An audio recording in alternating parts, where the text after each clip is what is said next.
Yaba munyina machi makwaba efamra bedwam tumedi so live on Adom TV. Yes, to be live on Facebook Adom TV Extra. Adom TV Extra. It's extra near X apostrophe TRA. Adom TV Extra. Okwa mpacho like a page, you know. Share, stream, no. MOB sunyabi. Here live on through our DSTV channel 280, Go TV channel 119. Multi TV, Diggy Boss, here live and so Hodom. Made the aquasi Asia. Every day, the same for better say, na Yaiche and Combo.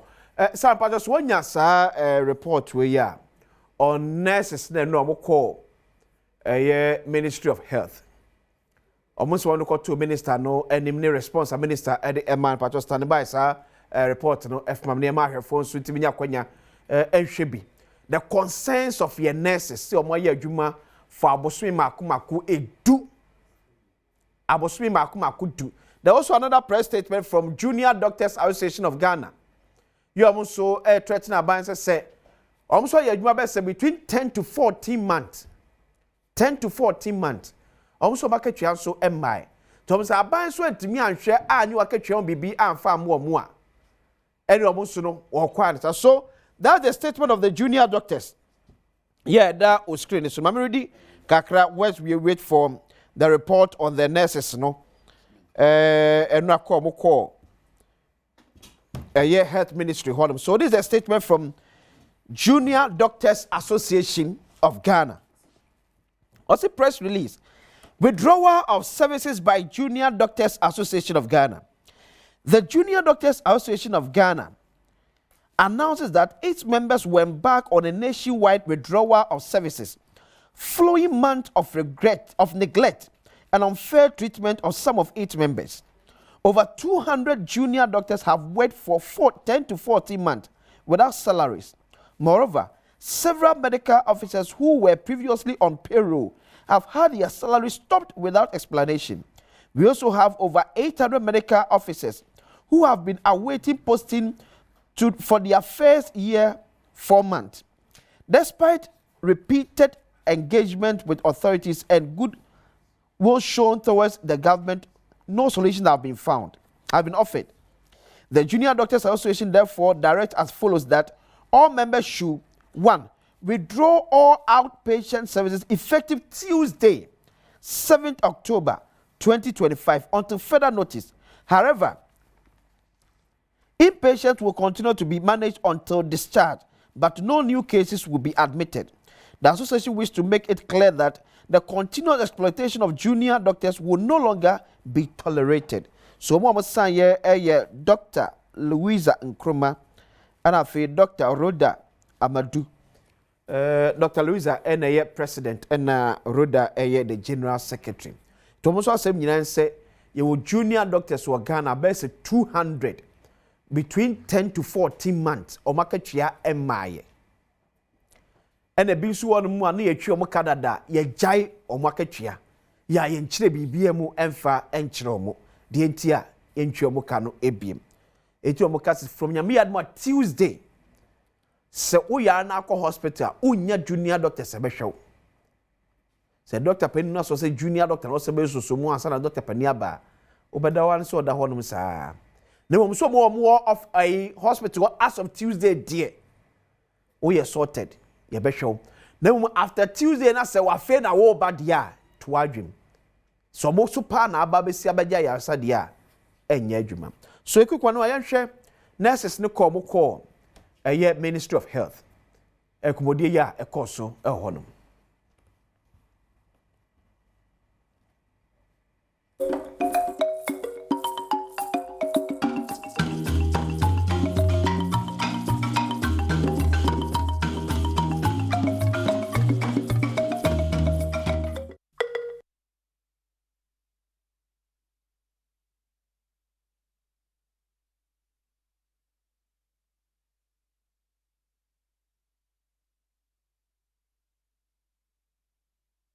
Ore yebe share sa report ma ye ede amount na yebe kwa anche yebe kwa maso na ye ne customer for Edma Ministry of Health Tony Goodman so akwakodi enkwoni atwe how aban eso sa adiwe mu ene kwan aban efa so etimi SCC no de afa ya nurse for ene say LT junior doctor so do mo de enso aba bebum kwan aba betimi afa so betimi SCC no ene nyina ene da so ene ade a ehwe nim se betimi abam de abadwafo atenase Ambassador Charles Esuako Oredu Member of Parliament Madishewo Abrim constituency, former Deputy Minister of Foreign Affairs, former Ghana Ambassador to South Africa.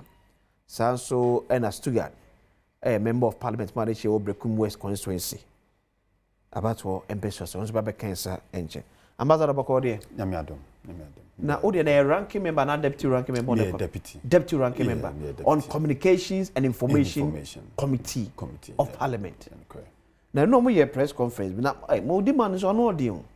And I catch the whole Minister of State, a cabinet minister, of course. The lion in His Excellency John Dramani Mohammed's administration say, one, he should apologize. Two, he should resign. At first, they can say, either say, who apologize and I say, oh, resign. But what can you mean in the Yabu Mamma? I wish me that say, and Michia Omo Moshe in especially a brain for and opera so Muhumi TV so Michia Muna Nyamiadoma weekend the Yabesia.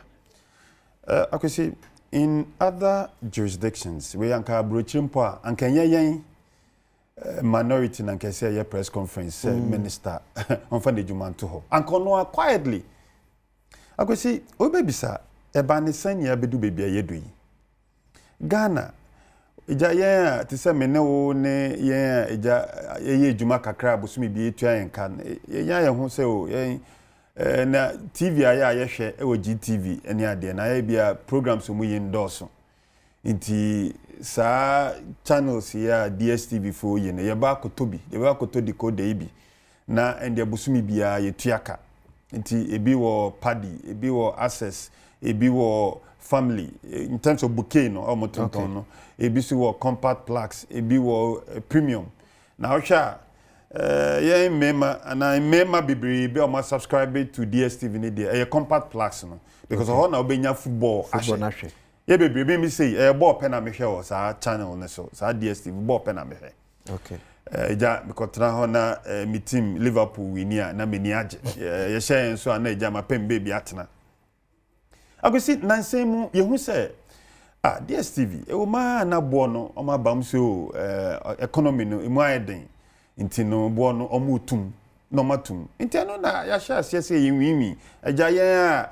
Yenya ho kakra ye subscribe to these services. Ya sha say kasa to the extent say e bi crapa your margin say and say there say mu tutuma ye ntimi ntue bium and ye fi system nim kra ko YouTube other streaming services or YouTube Disney any other channels or emu na Minister for Communication ura Sam George and subemu Sam George baya say nyema ekoso no wate yesu Ghana fusu na ono ankasa why comparison between Ghana and Nigeria. No who say Ghana tia about $90 for this subscription no, but Nigeria for no tia be $22-23. Inti almost CN DSTV CN inti oma DSTV na watching say omonte omo buono by 30%. Bomu krapo nyo emergency on baby kra ne na ka say oh ye de sinibi ba be keka channels no hunti no debi 30% so man take kan so by 30% or pamo mu na fi Ghana mu na nko back to South Africa baby o mu fi a o mobile into hona minority for say hey minister we dey anka twi break akra wom say yen a ija ye ho atoyen ya subscribe to these services no ye complaining say Nancy Nebuono ekokokosro but say obemo because we na a private service say na America no enye insio enye nkwa chese one share TV a unwu nti enye na broni beka essential and a necessity nti no akoye private company no BBC no one ne kotenase na maka no wo say obi a Ghana for complaining to monhwe na monye we so that say obeka say any sade omo pamo omo ani ade na say there because DSTV so my employ for Ghana for age more DSTV abi nipa buy 500 omo a DSTV buy omo mount we dish for instance satellite dish omo boss satellite dish omo current to decoders close to 10,000 into Pamusa company here, say 500 plus 10,000, over 10,500 Ghanaians and about betnefi. Say so Juma in Ghana. Into no men yet threat, but rather Montana na Minister Sidabi. Inti eja send send our kind and not me a former High Commissioner of South Africa. Emu and South Africa buying me contacts or South African or equivalent of Jubilee House, like South African government, or presidency. Me contact firms, High Commissioner, what's happening? And then maybe almost in some person will pamon namsio, me start to say. So to the extent say almost cast, okay, this is what is happening there. Omo foreign minister. Abeshia ye foreign minister. Na issue no, omo shena omo. Emu na ye minority. Ye work committee no so ye committee na ye tro ye ranking e tro ma chairman of the committee because chairman of the committee no ye NDC ni ye committee no so ye 17 members ye aye minority na MPP for also ye 12 NDC for ye 12 na also and ye tro say the way I back and forth TV so na minister be na wanya me pamomo mo den enye fe nti na ebe ya anka ye mfre two sides no na nkomo betena se na yenhwe na nka ye ni omo endi nkomo ye mbobo issue yi ho eno ankosi aga because yentimi amfre meeting no and yes okay sadia yen minority for no ye best start ayens nhwehwem nti ye per contact e wo DSTV ye per contact wo DSTV Nigeria ye per contact wo some of the other African countries at DSTV ye adwuma ho eni ehun say enokre say Nigeria no ebo no wo fom na akwesi nenti a ebo no wo fom Nigeria ne say DSTV before no more Nigeria no DSTV catch me Charles Oredu say because me contact am and kasa DSTV Nigeria say in Nigeria no omutua VAT of 7.5%. No tuya sa VAT 7.5% na ono an omuntua etuo bi ebiom. Ghana so oba Ghana yetua omo am subscribe to DSTV no utua VAT of 15%. We are with your NHIS of 2.5%. We are with your get fund of 2.5%. We are with your CST communication service tax of 5%. We are decoder na yesatono abansa charge on 3% account. In all 28% na buying at the DSTV so Ghana. Government of Ghana. Government of Ghana. Eti so bi o yusu DSTV bia no etua 28% 28% tax as against 7.5% in Nigeria. It's Nigeria then enye because of more population loss but ye Ghana buying to the atoso and my year bono namsa and nam so it asema ye catch a minister and say where they are private company no or in the juma and ya buying company on shower say but so person boa Ghana for catch a finance minister catch a president Mahama say eto na eda DSTV so no yeah, a no sododo into monteso. At least what is over 7.5 now. Minister say, there be 30% in the Nawakano or Hanujina. Inti Wemuna Nkrofono, I committee na minister and said to no, the report by Minister Bejina Hokasaya or say, Omo agree say, ye value addition. Value addition meaning say, I say, so umpe sinikra we obi asem say me ball into na me hwe compact plus no into ball am hwe compact plus no me say ball near din na yente so na minister ba be catch me say ye di senior ka ho ye di Nigerian movies aka ho ye di Indian movies aka ho ye di American movies aka ho just say content no money say debi that's not what we are talking about. In obi cite example say so watch it now pe watch it me ebo ha on we meat fish no open. Yeah. Watching the fish, it be a costing 5 cedis. Now, if you're corner, my minister say they watching the fish and they say what 2 mark or 10 cedis. Yeah. Now, cause now watching the 5 cedis, that got 10 cedis, then the boy then, Mr. Tisumami, no, see okay, meant to so now, me the meat best account, me the nam best account. No, I depend on nam. Ebi ani pa no Muslim ni or Muslimi na also the preko or the pork e ka ho. No ani pa no pork. Okay. Itina then justification na wo. Akosi asem kapa minister kan say minister no ditro kra ne say we ditro they are not. Sebe. Asem a minister kan kra yes sebe kra minister tro no di ne say. O say omni DS14 say omo agree say new package bi omode ba e bin see Africa da e Ghana pen e de brain. Okay. So package ne say access now the car now tuya ye do ba sorry paddy na utua na o de car now tuya ye do ba access access now the car now tuya ye do ba family family now the car now utua ye do ba compact plus compact plus now the car now tuya ye do ba premium now premium now the car now tuya dia ye do raffle bi na so u 3 year na wini a ye do akwamono ne akohwe ball na ye kase akosi uko Malawi, uko Kenya, uko Tanzania, uko Uganda, uko Botswana, uko Namibia. Sa promotion ebi koso wo ho. Okay. Sa promotion as we speak in there ebi koso wo ho. Inter sama minister ka no sabe nukra bia enim. Akwesi anche na DSTV for issue statement. Omo first statement no. Yeah. Omo first statement on mekan say say no from 1st October up to the end of December. Yeah, the promotion eba.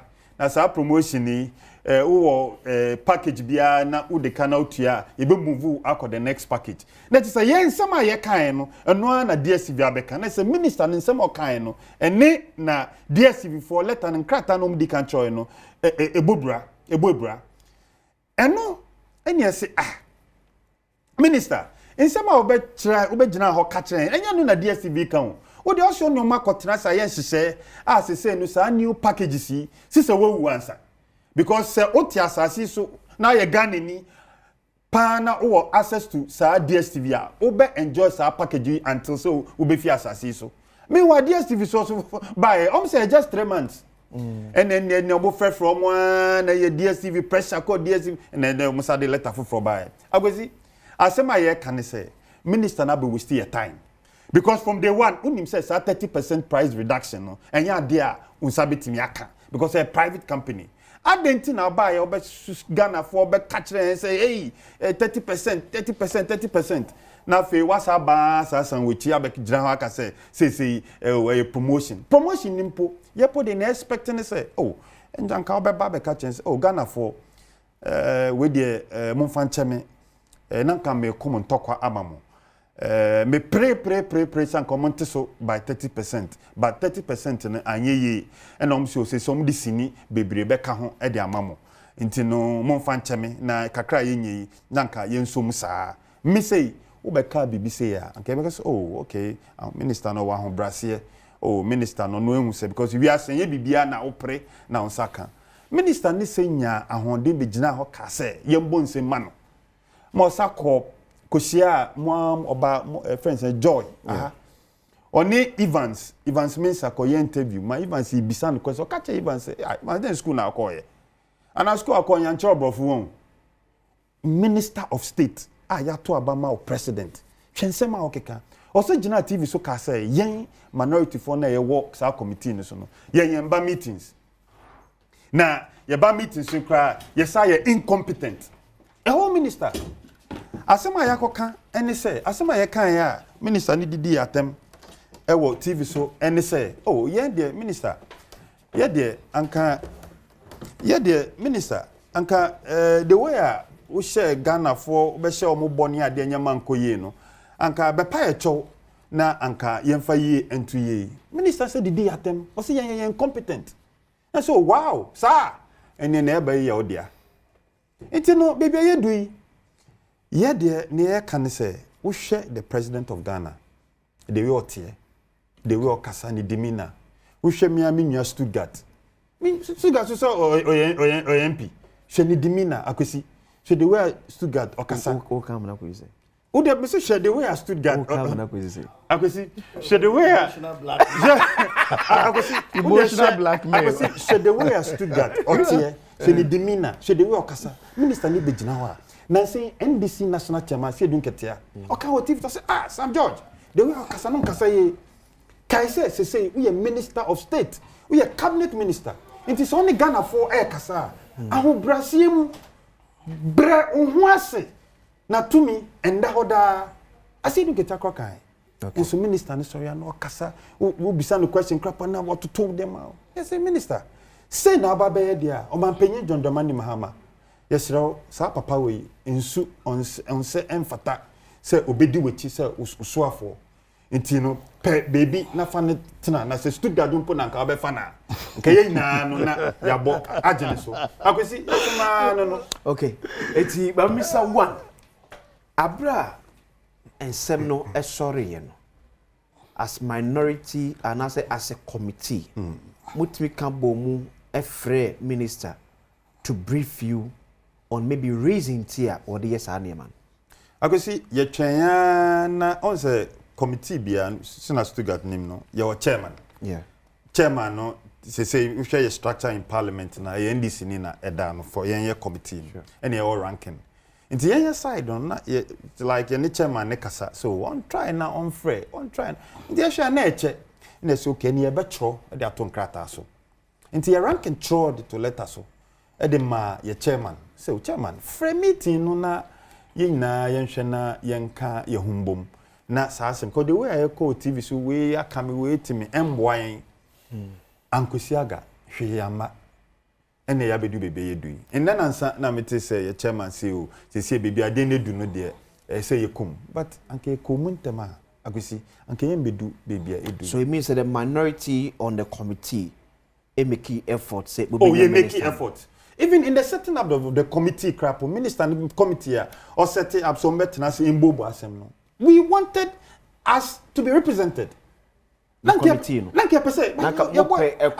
Anka chairman. Okay. At least Anka chairman. And betting committee nimbi. Oh, by your boy and okay, so the another part of more among commodity anyway say Minister Kasobe charge DSTV 10,000. Musu muhun konta. Up to now, Minister can't share. Oh yeah, press conference. In first press conference, essence or more ultimatum. Our going to mean this. Yeah. Every day, bia NCA charge almost 10,000 Ghana cedis for flouting Nemrano and then in Shisheno. Into no, not ye expect it. Say da ubejina hoka so say there. When your mark eating common menesino. Sikebia and Crofonetiano. Oh my Ghana phone. That is so much here. Well, yeah, some minister say what charge you. Okay. And you know, someone chia magana fonte me hu. Enti bejana ka chen say oh, ebia sikano say no metua and I say ebia o mentua na Ghana fo ehu. Enti ye demand na 3. Back first one ne say 10,000 no. Accounted for. Accounted for. Okay. And the second one say esan say what tete because we call DSTV na nkofo say about say pamoma. Me say my employ nkofo be 500. And a contract omo ye DSTV said like about 10,000. Into be full say, hey, says you know you are neighbor boy because the opa mo ye dey enye bi anye. It is more class finance fear and panic. Fear akwesi obro for kan. Fear and panic no. E call DSTV, we call DSTV ho na. Sa wenyi na amwa na Ghana dey to the extent say South African foreign minister kra ebem no. At least bra na be ka bibi chen payencho so we dey sremo ne opayencho we are na president apam no na say ye dey obi foforo be hye ho na ye dey na be hye ho etu with the fees no any charge now the mom na emra be su na minister gina or dey ma sa say charge no. Okay, sir, NCA per yemra no. Okay. NCA is mandated say almost flouted such ebia orders and then we are NCA or coin some bit me a fine part of the way. Into any problem with that. But the can say send yenya. Okay. From that fine. From sa fine send mutimi okay. Aha, san keken ya hwehwe. So we dey enya den ana akwesi. Yate. Say akwesi. Akwa ba be kun wes before there. Nyankopon Adom kwesi. Bibi ekoso kama. Minister for Roads and Highways. And the finance minister must sign. I say JICA 3 billion yen contract. Sikebi ebenya for Ashanti region roads. Masa mo akwa so mba beba so. Yakwa na under big push. Okay. And say enche. Okay. Contractor on the site. And the minister, why are there? That's Minister for Roads and Highways, Kwame Agboja. What's the easy? Minister, why are there? Why are they? Nyamenshira. Na ekoso sa. Because I think they're one of the most difficult ministries. Oh yeah. Because many are Charles na wahai. MP bia ubusano every MP. Omo one cry ubusa John Dumelo mokro omo ayawaso West Wogon obeka say obabi o problem. E wa kwan. Enti every constituency. Ti a huge problem. Obasuga wonu se be bia make us me say. Until we go back to rewrite our planning, we will continue to have these acquired challenges. Because ohini bia to asase wo kro neja. Otomo nipa ba ku mienu miensa no. Sa nkofo free so sa immediate aba be o makwan mo. Meanwhile bia no man development no. Ye know sa area hono. But because ohini bi pe ne sika bi age ne tentem ti waton wasase. Etu po mpo na the pressure abeto so. O say ECG for call. O say Ghana water for call. O say akwan econom ebi. So maybe we can find a way to rewrite our planning. Me mama for ahemfo ase say ye siesie o man na free baby na eduru baby ye ruru hon man force nton was say ye fancy die. Yeah. Because I think the conversation for another day sure. very important. Sure. Now because see DSTV o program we yeah. O segment ebi also as a medical. I think say one of the most important segments. Yes. Na said the OYE program no probably no pay member DSTV but mesre na wa ma be 2 minutes na our attempt mean to mean yet with the emotions and passions okay or the you know but there is a very important issue maka ho ase mohada but as a member of the Environment Science and Technology Select Committee of Parliament da no ukuda na nra ya woda yedi dwumadie bi e-waste fund and organize a workshop na kwesi me yema hye me ade isane say ya nhwe yi a de eba in the coming years no eso chen galamsey development technology ehunsunsanso na kwesi ehun yie sesi kwesi mobile phone dada se unyu su bie ma ye dan ototwene television etikopo ewo system mu nyina se any system num ewo he they are still within the environment. In waste management we call something out of sight out of mind. Okay edu paja u TV no free u fie kototwene ball so no for se wawie but say TV no e contain dangerous very very dangerous chemicals.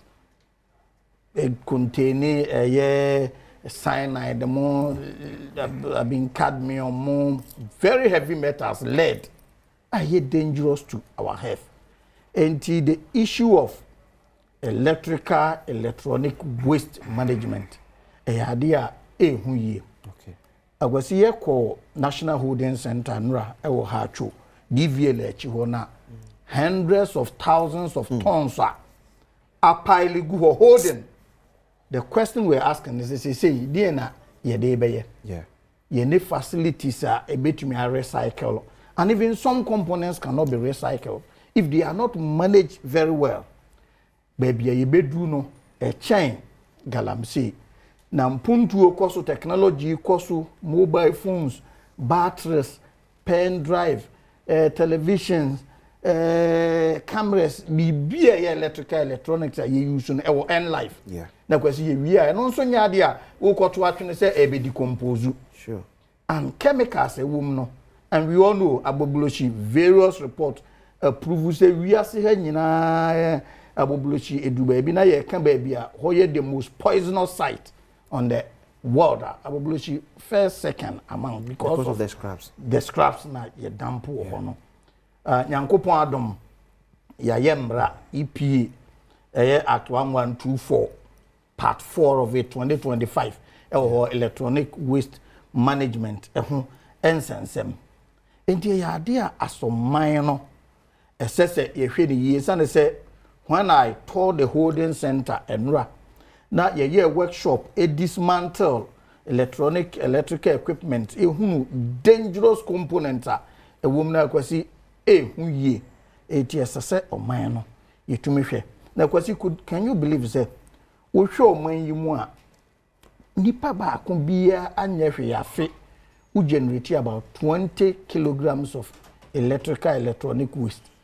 Obo ashe na wa yi akoto atwene o mobile phone nsu agusu nsu wadampo o cables we extension o so ayen so na wa yi ato atwene baabi o television asai na ene na kwa meto ayon kra ato exactly because o to atwene no nim baabi e kwa wie enti nyankopon adom ye emra no ye sign wo fund bi wo ha so nim say wo get fund and HIA they say Mahama Kesa but there is a fund called e-waste fund. Okay. E-waste fund no a fund that electronic equipment bi e be bo man mu no. Yeah. Importer no utua $1 man cost a fund no. Say edu ne end of life user ya user ewie no ye dey handle. Okay. Na kwasi arehosem ne say television ye koto twena $1 cannot recycle that television and deal with it woefully inadequate. Now me share say the holding room was say why and I think we need another national holding room. So you be pile go for how long? There comes a time we need to deal with it. We need to recycle them. Enti ya dia kwasi aso mine esese yehwe esane se die ehunu se galamsey enhihye yo mampanyini di gu akwan mu ene dialogue ne no ma ekoso nyankopon ya adom na nhihye ye adwuma and even eba worst case scenario na state of emergency de beba na yetumi eso ano a can you stop people from using electronic equipment? Yeah. That is the danger. For galamsey we can deal with it but ye ko ye nim o man no develop technology ko nanim na middle class for doors no then the use of electronic equipment also and ya dey bo man na kane na kwasi unim de abrofo no ye na nle nyina kura e koso ya na ye import bo omu TV si na omu no ma ye dada bi aka wanyi apena chese akwa awie ye kura se na ye no abaha as a second hand product ye to ya after 1 year 2 years na ba be ka o man how do we deal with those things? Enti one area as a country we need to look at it. Brentino, but it is a very serious environmental threat. See, a war. Ensure that man the prominence and the publicity it deserves, and I think it is high time as a mind now you dealing with electronic waste. And she be also in the coming days, I see mesre say electric iron. This all the are saying. Yeah. Men fa mass scrap dealers. Men ton twena bonten.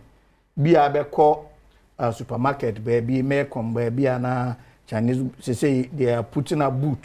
I'll be to me I could deposit you for proper handling of such hazardous waste. In fact, these waste are hazardous waste because dangerous chemicals, say the medical yakano, lead, lithium, cadmium, money, heavy metals, be brave woman, and also war implications. War pomodern cancers, and a yare, respiratory diseases, they are home. And e-waste has come to stay. We are producing 20 kilograms every year. Honorable Charles, you are producing 20 kilograms, and we need to find a way as a country to deal with that. Because having finished with that, quick one. And may I sure say when you buy cocoa, I can't topic any different topic. Okay. We have DSTV in bed. So cocoa no pesoka. Internet DSTV in my mean DSTV. DSTV DSTV waka. DSTV waka. It's my conclude on DSTV. Me buy na menu ya DSTV waka ho asema. Akwasi yem face the reality. The reality of the situation is say o man yimu DSTV bo eden. Wo de compare other neighboring countries. The tosu mienu Ghana for dodo na subscribe DSTV services free neighboring countries, especially Nigeria. Okay. You to Nigeria. As a responsible minister, a patriot of the land, no, who said no. Ghana for to di Nigeria, no, so to on the infrastructure. Okay. And she say the good negotiations, no, they were in two folds. Kwanya yebe faswa limited number of subscribers from Ghana or more subscribers in Nigeria. And two, yebe to me achieve no cost don't the motivation. Apart from negotiating for lower cost, no, is also putting in place all manner of measures. You heard about some disconnections of the coders free Nigeria. That will force subscribers to come and subscribe from this country. Okay. The fact still remains. Say, even though there may not be direct reduction, but for new subscribers, I was say, who can subscribe for fura, and ya dear, ubekwa to your old price. And this is say, may call compactor. Meaning, say, many services are and come to you for compact plus. Okay.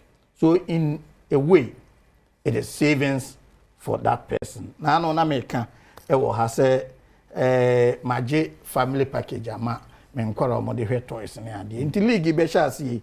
Nanka me ba be compact plus a uruma me nso me de be hwede me tie ya ne se afi de family no kura no nya live matches kan. Okay. Na me se ne me ne nkora do be change. So I savings. Enti the fact still remains. It is true reduction, direct reduction, and I pay, especially for existing customers. Okay. And yeah, bad argument. That one there, that is the fact. Okay. That's value has been added. Okay, see, so your new customer, you now have option, and you won't go. So this I'm sure I there's this concern minority in raising.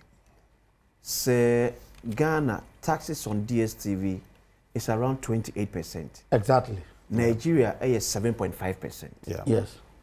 So the entire person Nigeria for Ethiopia. If all taxes is 28%. I was say a drop tax on about 7%. It will still be higher. So it is also fair. Oh yes, sure. Oh yes. Tax. But still, it will still be far higher. Oh, so far higher than Nigeria. So it is. Make me a calculation. So it is fair. Okay. It is fair to also argue about a tax component. I mean, I think it is fair. And Minister is looking at all options. Business, no, DSTV, drop more prices. Increases subscription. Then we can also make a case. Say the tax component of it. And I think that is why the Parliamentary Select Committee on Communication.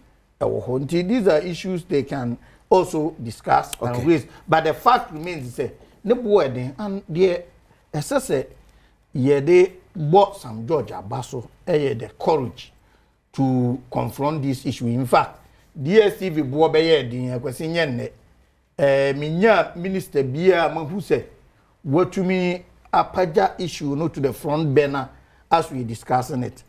You may have issues with AB and approach near there, but the fact of the matter, and I say, what is St. George's motivation? The motivation here to increase revenue generation for this country in terms of subscribers.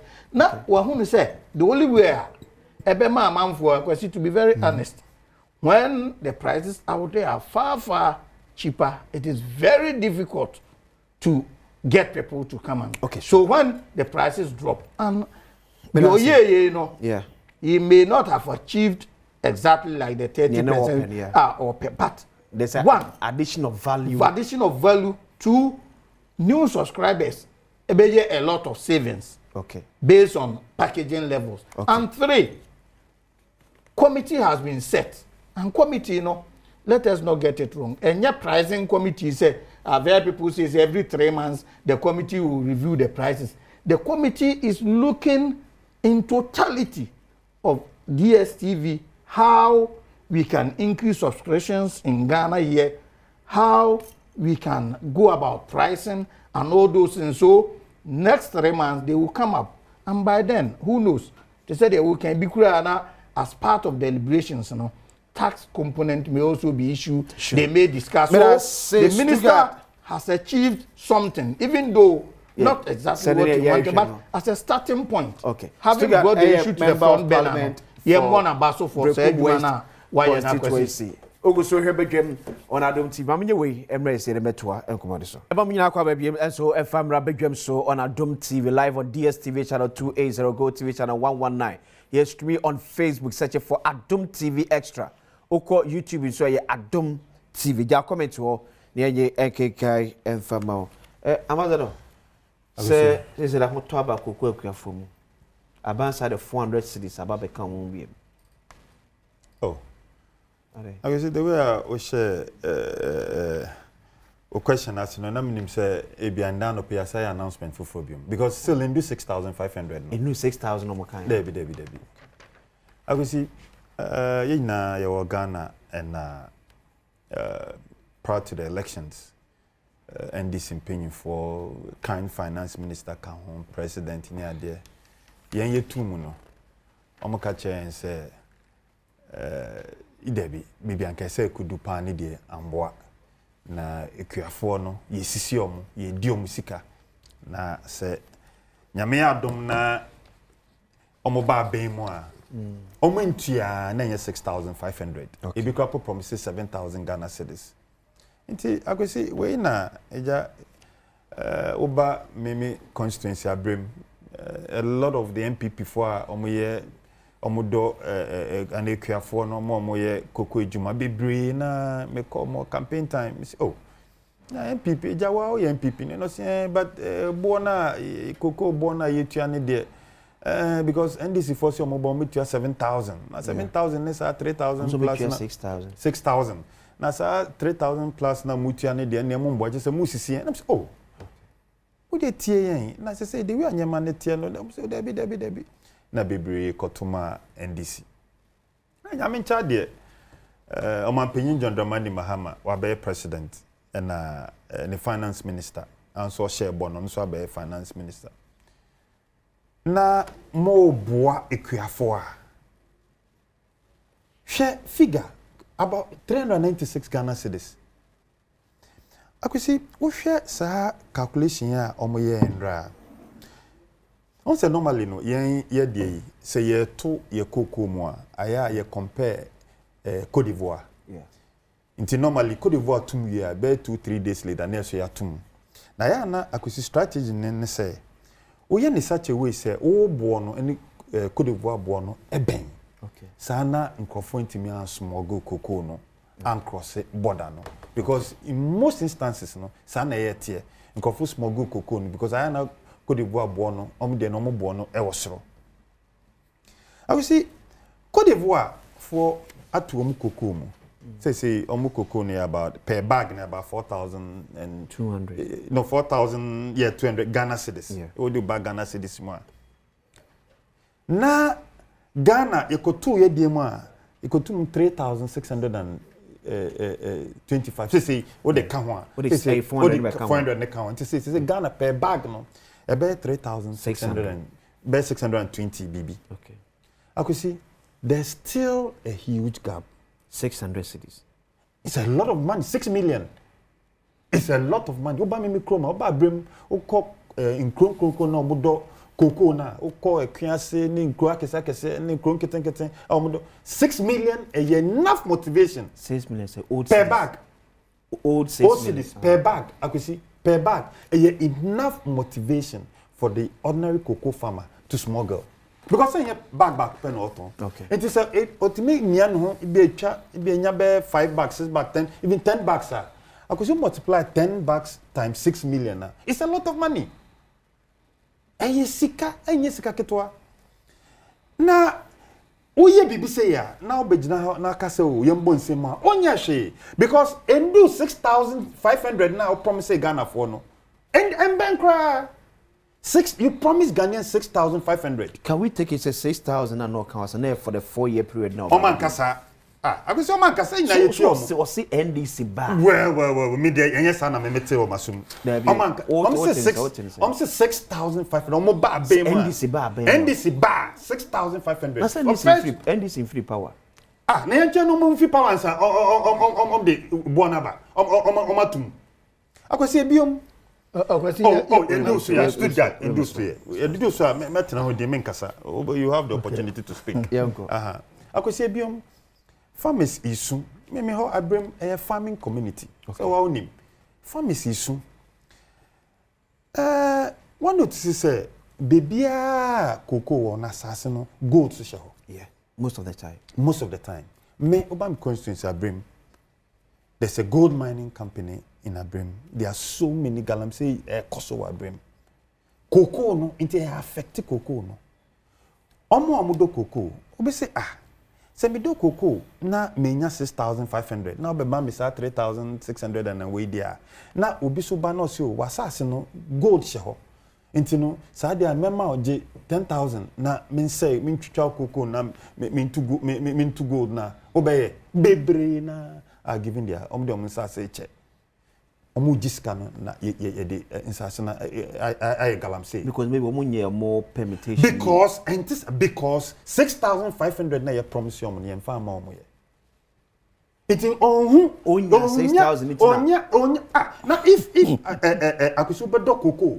na eboa you are entitled to eboa say the ma abaya promises of the ma no some farm ma obi ba no so 10,000 je na cocoa me gold obey I say un share with TVs on social media microphone cocoa yes but the issue is cocoa board ACC cocoa from me ni say eye na ase but and common yes and there be a man forecast as maybe that ye dey private sector competition be TSC cocoa board and hwe begu well that question no dey member ho ebiom intino can be this illegal mining galamsey no spread no because bebia cocoa wono especially by southern sector na bebia cocoa gold so ho nti if se obi ba na osi o me galamsey mema 10,000 na ban so mema 3,600 and it no get 10,000 because we do 10,000 na we nipa na hwe sa the 3,600 no akosi comedy ne yiri at the hospital every year on year bia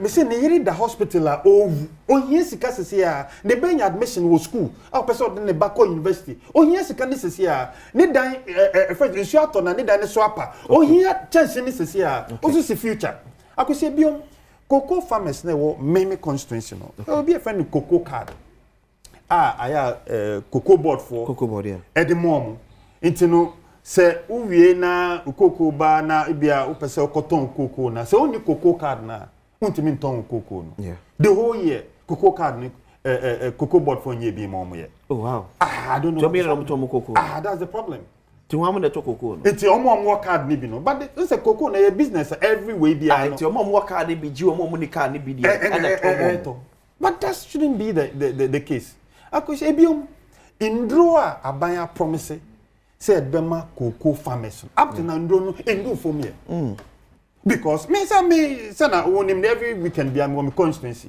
cocoa ekwafo mi ni omo anenam complaints on the ban say fertilizers insecticides ni ehunye mama spraying ni ehunye nyina e bin course this year how do you expect say cocoa output ebekoso say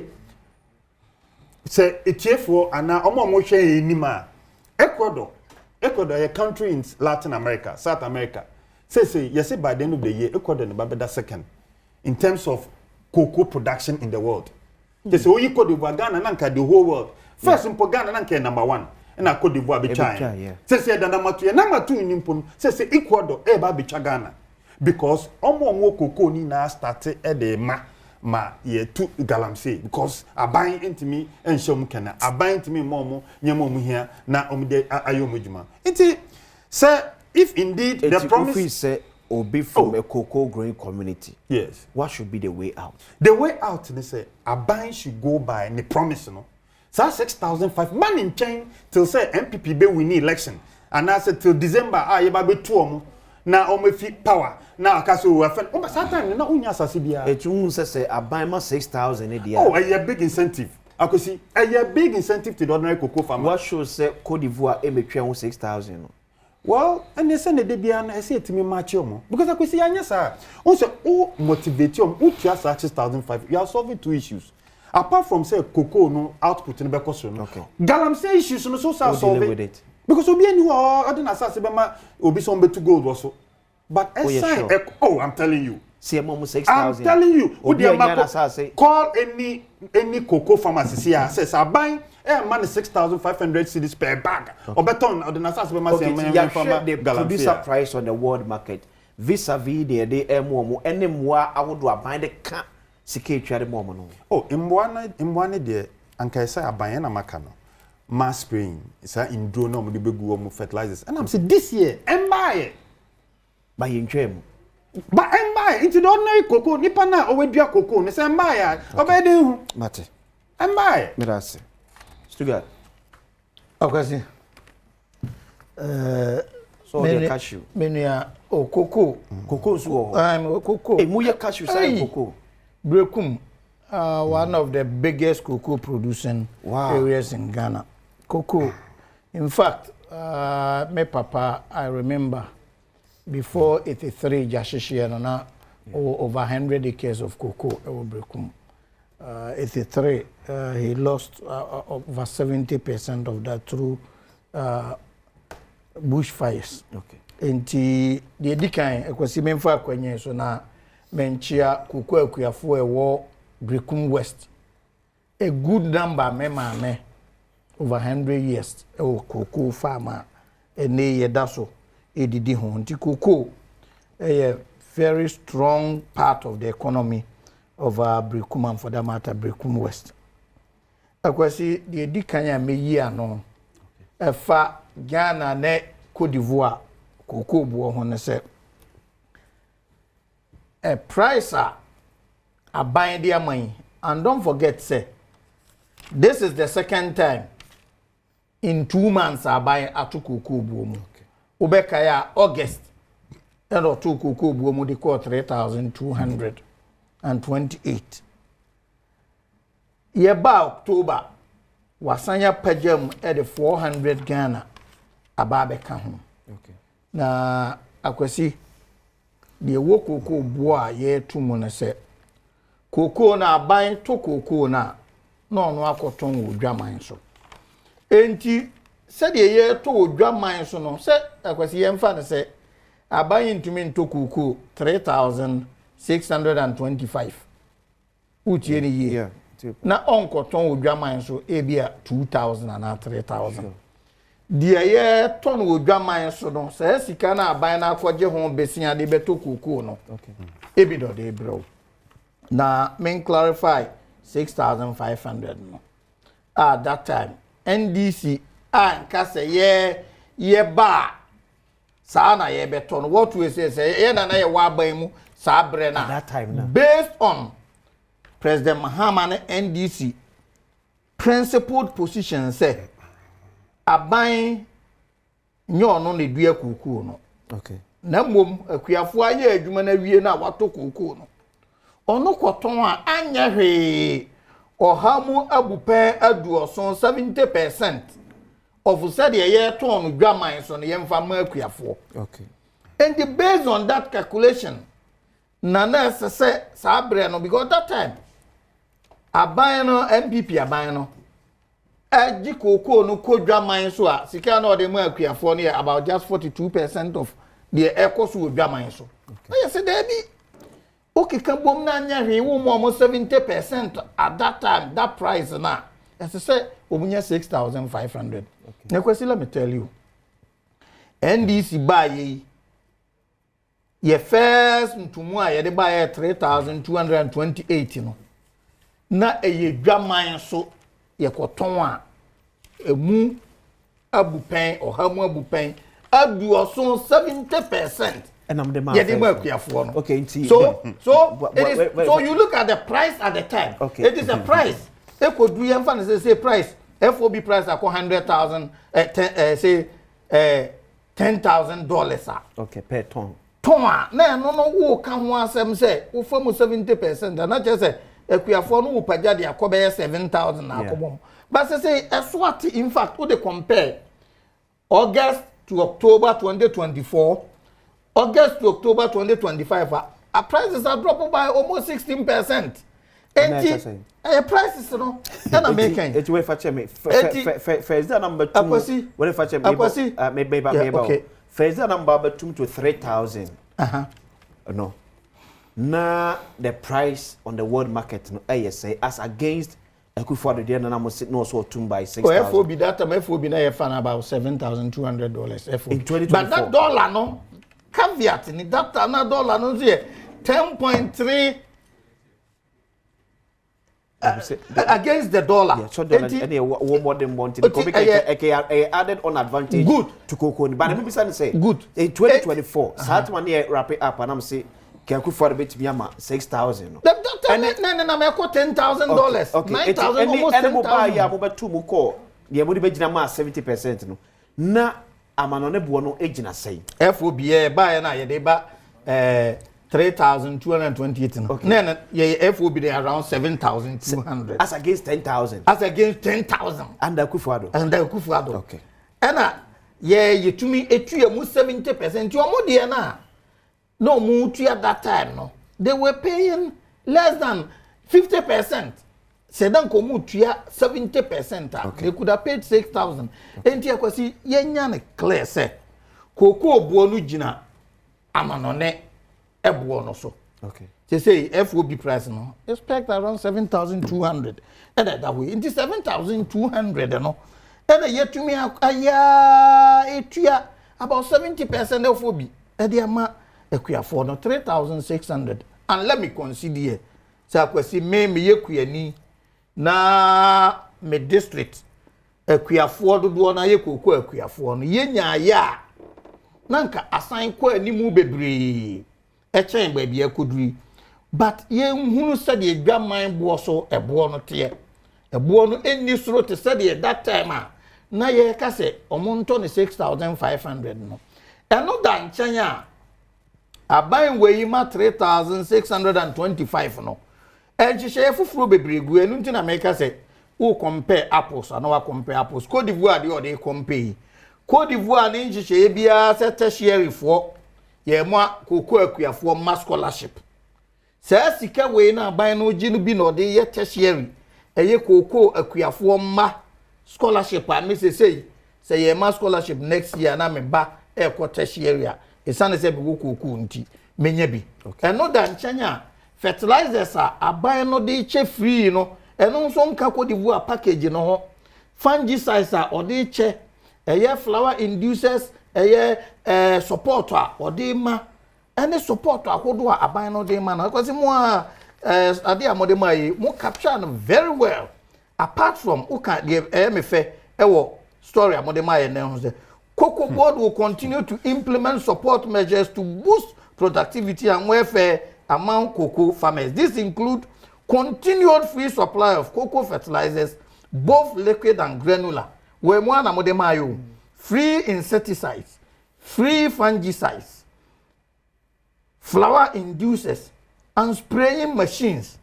The upcoming tertiary education scholarship scheme for children of cocoa farmers set to begin any out of Washington in the 2026-2027 academic year. Enti abaina cotton cocoa no wapaja 70% edi ama cocoa kuyani no 30% na aka na abaina se me tibi dia scholarship ama momma because cocoa kuyafo in fact Randy Koto Dr. Randy Abi Chief Executive Cocoa Board oba abono no menene ne koye ba bia ekoye bia kuyafo no concern kese ne se e ba se ye ma scholarship a get fund ne GMPC money ade no omumma no entai nya bi enti die na ban no ya ma omo a omukoko ye de kwa amano ne de beboa ma oban no etumpon ema Dr. Randy Abeka say nhihye wa kwan mu se akuafo no mumma because tema na ye wo secondary school na akuafo ma ye Cocoa Board scholarship say SHS na ye free across board enti obi akọ free Cocoa kuani no ne ba ekoye medicine tertiary ne ba akoye law tertiary obeye de atumi aboa edi aban no say apart from 70% ne de 30 no or TB de scholarship e de ama akuafo ma or sign the 30% no be out of fertilizers acha mu akuafo free aban dada no de na ye kan na omuntumi ma 70% of FOB no fertilizers no mo sign ton mu akuafo no mo sign ton mu akuafo ohwe na ye ka say dia it means say you ntumi ma 6,000 per the word market price the word market price okay. But kakra na abanya say ne 30 no yeah. Or sign the aye more we mo di omuntumi mas no mo no aban no for over about 60% na we mo akuani no 40 still when to me am akuafo mass scholarship okay. Fertilizers when to me am fan check akuafo and free for 8 is na akuafo my scholarship there be so okay. This scholarship in fact and the NDC it has also not existed. NDC were failed. This is the first time yeah be cocoa scholarship okay. For tertiary students okay.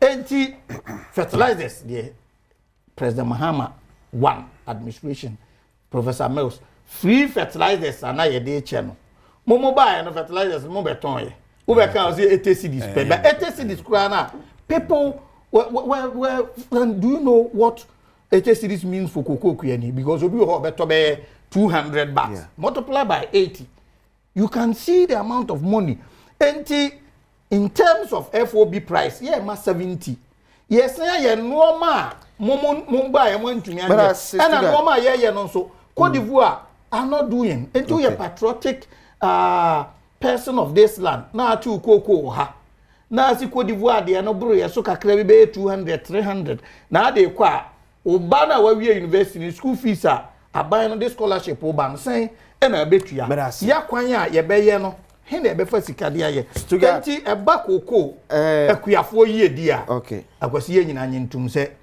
e free yewura Rollins ba yewura Tamos ba John Mahama clearly ade di pefe se NDC wa aban mu a cocoa akuafo for mo dwen cocoa akuafo in fact under the current price senka yenua mo ne wa aban mu no mo 42% o mo de mana unim ka cocoa akuafo betu o mo ka be 2000 base way 2003 2400 based on 40% mo buy last break and price no was so family rapid abegam ya buy see akwabiti ba men ka say Kingdom Herbal Center enupa nyina adwosuo ene honom timisro da say ope edu papa ya aban manya pom de nko ade a eye Kingdom fo endo na mekanfo de amawo or the Kingdom garlic bitters na fe Kingdom garlic capsules na badwa so da bia meka so wa course bia ka so cholesterol was no wadra eno no cholesterol in mu a ko do 5.9 5.7 da bi o ya urofo bekum make sure say ope kwan so etimi 5.2 kura no borderline enye papa at least also babes around 4.2 4.85 one baby na at least you say u floatie so we no anko hospital me ahwehwe mo jeba wo hu da e be say mathematics woni so keke timisro okona doctor bie no ka che say or your blood test no or cholesterol or strong kwadia edro betimi aboa ma na ba form yim eye Kingdom garlic bitters and as a Kingdom garlic capsules eno kwa ene edro food and drugs authority pen for asan ase agya to mo so no ma onya chire ha obia or new Kingdom jesse power capsules we me man kwadia be si we yanka ho asem bebre oba to bi fasifie na munya na mekru no onyade no bekwa akwaji wani so dako to bi fasifie ma okru no na ne opeso ye no onye mfa mawo New Kingdom ginseng power capsules e mema nkoa enum se do ma ba bi etodo be anoko a onsabe ka be ato etofo frame 0275 804 064 0275 804 064 and 0302 938 153 0302 938 153 Kingdom as no challenger. Mami for happy birthday call FMA ni kwabena boni. You are also enum overlord and a fe manche. You wo osu alata. Onu kwa na say vice president of the Osu Traditional Council. Ni ebu you want say the man happy birthday. Nyame onshira no onyo kese. Ko ise obeye kese pa. Yakoso sere osuro atom na hanmo bambo edemau. So mukoso enda dasa na woni enkrafo enim. So happy birthday confirma Ora John Allan Kojo Chiremate. leader of Movement for Change, and then your birthday. I wish you all the best. Happy birthday, John Alan Kojo Chemate, leader and founder of Movement for Change. Ambassador, and then His Excellency John Dramani and Mama Amy T, about 50 CSOs, let's find a lasting solution to Galamsey. A lasting solution to Galamsey. So they can papa no nana. Yeah, because see, obienim the effects of Galamsey. See, I near Kanwasem, say Koko, ama omo media Koko na omo ton masase. You know, a bit ton for 1 acre, a bit ton 100,000 cedis because babies can and then they are solving the issues. Into affect crop production. Obia sunim in Yama Nansing issues about with Kwenyakon waterworks. So if you ensure ye be didn't do big momo benua de amana yetimi ebu ifie or pipe crap and say ye nyebi. Emma ko central region affect a lot of households or central region. I must think of tonsio and edunua aduane. Bebre some bebre aduane a yedi yesi tomatoes and then arsenic levels no arise. It say baby how facets of life Galamsey menace no unity affect a baby to the extent say kase just say you're datching agina how well you bet me solve it issue. Okay. Until we share the last election now, we see almost all the political parties say Galamsey there say Ghana they are holding ye BBA edekon.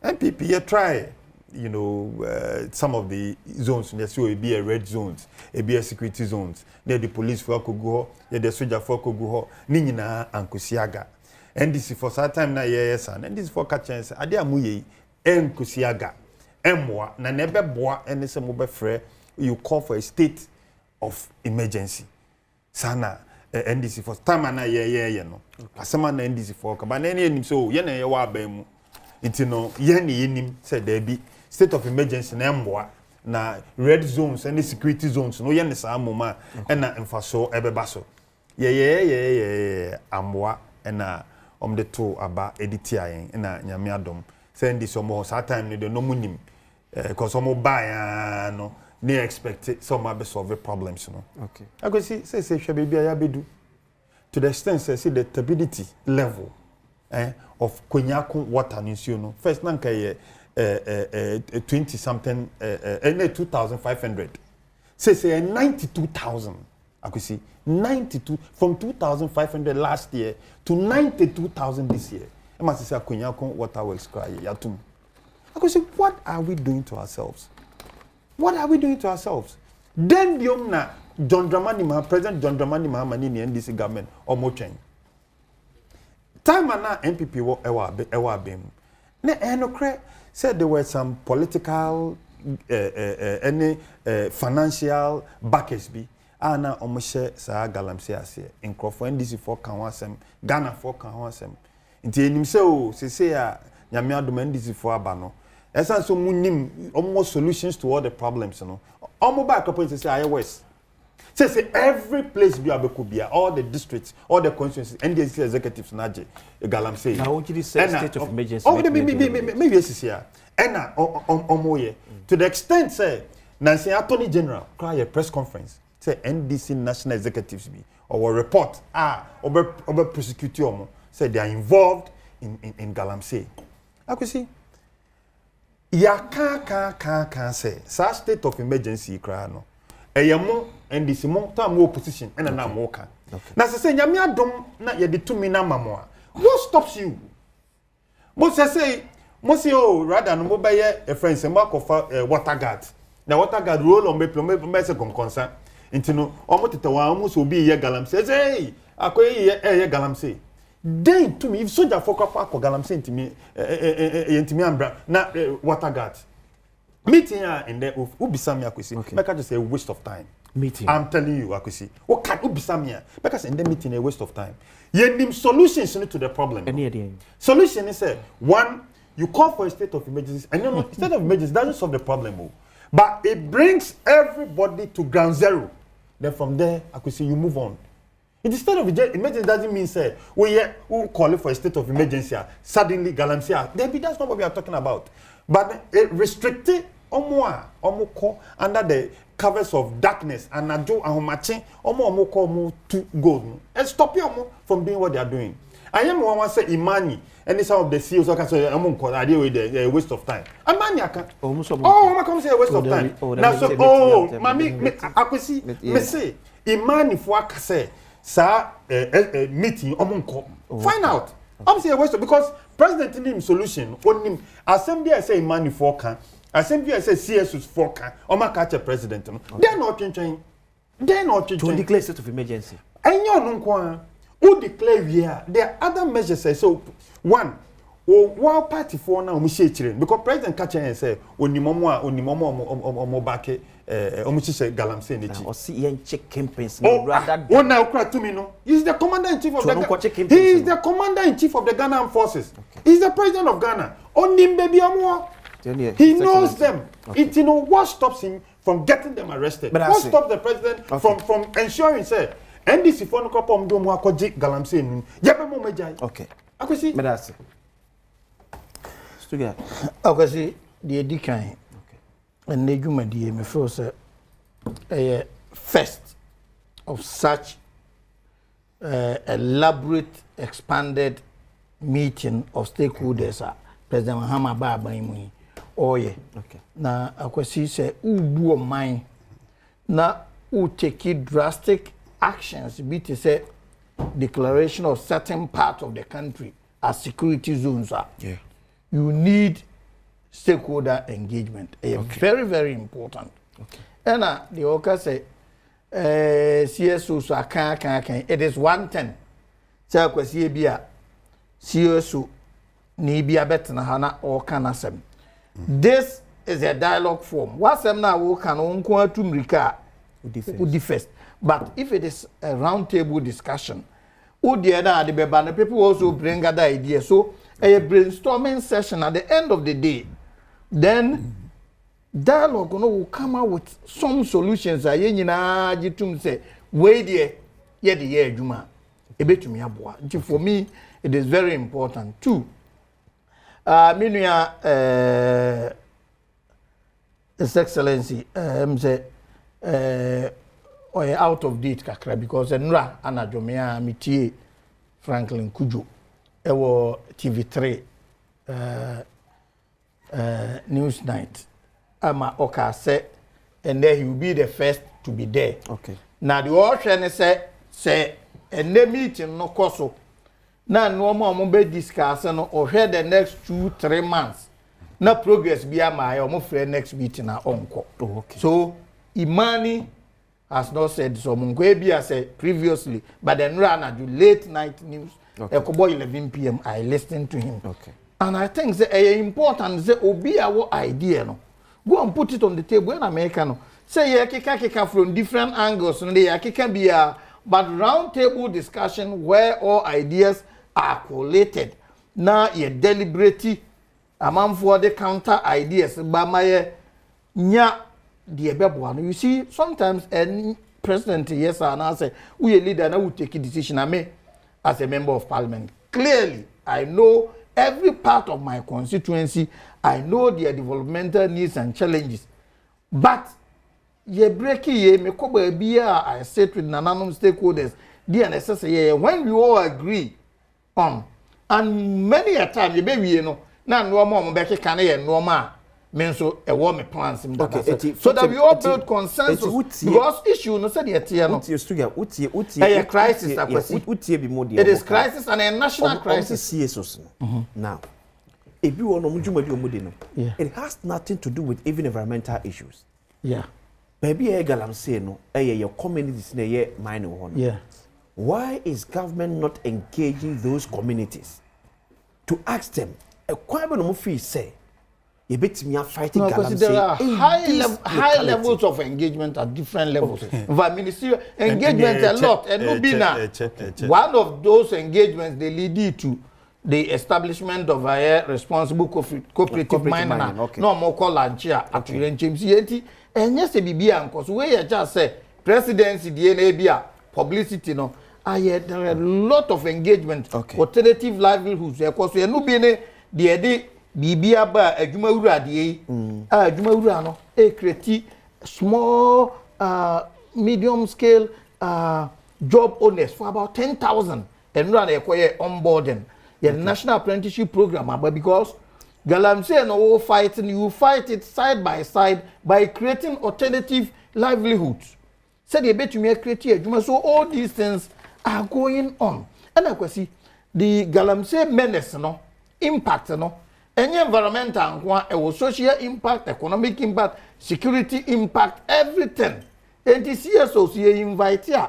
And yes, CSOs are involved in environmental issues. They have huge economic ramifications, huge security implications, huge social implications. And the Mummayan limited say, oh, yeah, freeway, they have nothing to do with the environment. No, they are key stakeholders of this country. I mean, him say ye be share we no ye be nya common solutions ye fo say ye dey adwuma e be ye two many can be so omo abreso omo declare red zones akwasi it is one thing declaring security zones even it is one thing declaring state of emergency itself no it depends on actions you take during the state of the emergency. Yes, they might have declared red zones, but red zone no more declare no. Maybe action of course no. Any impactful say bet me so let us see the actions are equal into security zones and finally. 2 seconds. Attorney General so be prosecute two NDC officials because let's be fair. Attorney General say when you report, a man for air complaining to him, say, report, say, top NDC officials. As a responsible, yes, Joseph, we mean the national organizer, and Mr. Abanga, the third vice, and as a responsible Attorney General, Kwesi, our not buying the Wosu. He has referred these officials to Yoko for further investigation. A member of parliament for fighting the Galamsey constituency. So Alaji Kabi, NPP communication team member and also a former vice chair of NPP Oklote Kolo said there were engagement with civil society, including political parties, by Honorable Lands Minister and the President Akufo-Addo. Okay, yeah, I'm happy birthday. And confirm the paramount Queen Mother of Yamfo traditional area in the Ahafo region. Nana Dakua Ampim Chrewa the second. Nana Enewa Woda. You be sure happy birthday. Nyame won shraw onton super engu obraso. Miriri akwasi insia na efia da kos na hwe Adom TV. Nyame adoma next week. Yedoma bebre esa de ba. Bedase.